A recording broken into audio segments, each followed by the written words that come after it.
गुरु द्रोण की कहानी हमें यह सिखाती है कि ज्ञान केवल शस्त्र का नहीं होना चाहिए, धर्म का भी होना चाहिए। पिता होना केवल शक्ति देना नहीं, विवेक देना भी है। मौन कभी कभी शांति है, पर अन्याय देखकर मौन रहना अपराध है।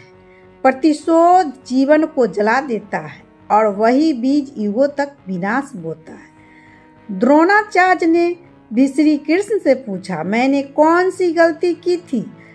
वीडियो में आगे बढ़ने से पहले दोस्तों आपसे रिक्वेस्ट है कि अगर मेरी वीडियो आपको पसंद आएगी तो मेरे वीडियो को लाइक, सब्सक्राइब और दोस्तों के साथ साझा करें और कमेंट बॉक्स में जय श्री कृष्णा लिखना ना भूलें। तो चलिए करते हैं अब ज्ञान की बातें। यह कथा आरंभ होती है युद्ध भूमि कुरुक्षेत्र से। चारों ओर टूटे हुए रथ के बिखरे ध्वज, बाणों की चमक और रक्त की गंध। युद्ध अपने अंतिम चरण में था। ऐसे ही क्षणों में गुरु द्रोण का मन भीतर से विचलित हो उठा।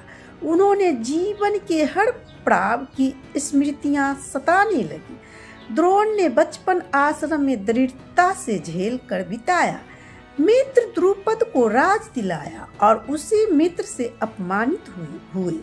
उन्होंने पुत्र अश्वत्थामा को तपस्या से पाया, लेकिन निर्धनता में उसे आटे का घोल पिलाया। जीवन भर अपमान और संघर्ष का बोझ उठाते रहे और अनंतः कुरुक्षेत्र की रणभूमि में खड़े होकर सोचने लगे, क्या यह सब मेरे पिछले जन्म का पापों का फल था? क्या मित्र की सहायता करना अपराध है? क्या पुत्र से मोह रखना द्वेष था? उनके सामने श्री कृष्ण प्रकट हुए। यह कोई साधारण मिलन नहीं था, बल्कि आत्मा और परमात्मा का संवाद था। कृष्ण ने कहा, द्रोण, जन्म मृत्यु की ओर यात्रा है और मार्ग मनुष्य स्वयं चुनता है। धैर्य वह शस्त्र है जो विष को अमृत कर देता है, पर तुमने धैर्य नहीं प्रतिशोध चुना। द्रुपद से बैर ने तुम्हें बांध दिया और यही युद्ध का बीज बना। द्रोण ने उत्तर दिया, मैंने शिक्षा सम्मान दी, पांडव को भी और कौरव को भी। क्या यह द्वेष है? कृष्ण ने शांत स्वर में कहा, गुरु केवल शस्त्र नहीं सिखाता, धर्म का मार्ग भी दिखाता है। तुमने दुर्योधन को धनु विद्या दी, पर उनके नेत्रों की ईर्ष्या और हृदय के अधर्म को रोक नहीं सका। यही तुम्हारा पहला अपराध था। शिक्षा का अर्थ है सम्मान, शिक्षा नहीं सही दिशा है। द्रोण का मन अश्वत्थामा पर टिक गया। वह मेरा रक्त, मेरा अभिमान था। क्या पिता का मोह भी अपराध है? श्री कृष्ण बोले, पिता का कर्तव्य केवल शक्ति देना नहीं, धर्म सिखाना है। तुमने अश्वत्थामा को सामर्थ्य तो दी, पर विवेक नहीं। वही शक्ति विनाश का कारण बनी। पिता वह है जो पुत्र को केवल बलवान नहीं बल्कि चरित्रवान बनाए। यह सुनकर द्रोण का हृदय भारी हो गया। उन्हें लगा कि वे गुरु भी असफल हुए और पिता भी। उनके मन में प्रश्न उठा, तो क्या यह युद्ध मेरी ही देन था? कृष्ण ने उत्तर दिया, युद्ध किसी एक का नहीं, सबका है। अधर्म के बोझ से जब पृथ्वी कड़ाह उठती है, तब युद्ध जन्म लेता है। तुम केवल कारण बने, परिणाम नहीं। धीरे द्रोण का मोह से मन मुक्त होने लगा।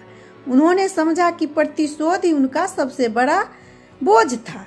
द्रुपद से लिया गया बैर और अश्वत्थामा से जुड़ा मोह उनके जीवन को अधूरा कर गया। गुरु होने का अर्थ था केवल शस्त्र देना नहीं, बल्कि धर्म सिखाना। पिता होने का अर्थ था केवल शक्ति देना नहीं, बल्कि विवेक का बीज बोना। और यही दोनों कर्तव्य वे अधूरे छोड़ गए थे। कृष्ण की नील आभा से सत्य प्रकट हो रहा था। धर्म वही है जो आत्मा को शांत करे। यदि कोई निर्लय भीतर को व्याकुल कर दे, तो वह कभी धर्म नहीं हो सकता। मौन भी अपराध है। अधर्म देखकर चुप रहना उसी का असमर्थन है। द्रोण ने जीवन भर यह गलती की उन्होंने धर्म की ओर मार्गदर्शन नहीं दिया। युद्ध भूमि में निशब्दता छा गई। द्रोण ने धीरे धीरे अपना धनुष नीचे रख दिया। उनकी आंखें बंद थी। भीतर तूफान था पर बाहर पूर्णतः शांति। अश्वत्थामा के मारे जाने का समाचार उनके कानों में गूंज रहा था। मोह और शक्ति के बीच में डगमगा रहे थे, लेकिन कृष्ण की उपस्थिति ने उन्हें उत्तर दिया। उन्होंने समाधि की मुद्रा धारण की। जीवन भर की महत्वाकांक्षाएं, अपमान और प्रतिशोध की ज्वाला उसी क्षण राख हो गई। दृष्ट युम का प्रहार हुआ और शरीर समाप्त हो गया। किंतु कहा जाता है जब तलवार गिरी तो द्रोण के मुख पर मुस्कान थी, मानो वे भीतर से बोझ से मुक्त हो चुके थे। आज भी कुरुक्षेत्र की रेत पर साधना करने वाले को एक नील आभा दिखाई देती है, मानो कोई मौन संदेश कह रहा हो। धर्म का उत्तर शब्दों में नहीं, मौन में है। गुरु द्रोण की कहानी हमें यह सिखाती है कि ज्ञान केवल शस्त्र का नहीं होना चाहिए, धर्म का भी होना चाहिए। पिता होना केवल शक्ति देना नहीं, विवेक देना है। मौन कभी कभी शांति है, पर अन्याय देखकर मौन रहना अपराध है। प्रतिशोध जीवन को जला देता है और वही बीज युगों तक विनाश बोता है। सच्ची विजय आत्मज्ञान है। युद्ध भूमि के शोर में भी जो मनुष्य अपने भीतर के मौन को सुन ले, वही सच्चा विजेता है। यही गुरु द्रोण की अंतिम सीख है। धर्म का मार्ग चुनो, क्योंकि वही आत्मा को शांति देता है और जीवन को अमर बना देता है। जय श्री कृष्ण। राधे राधे।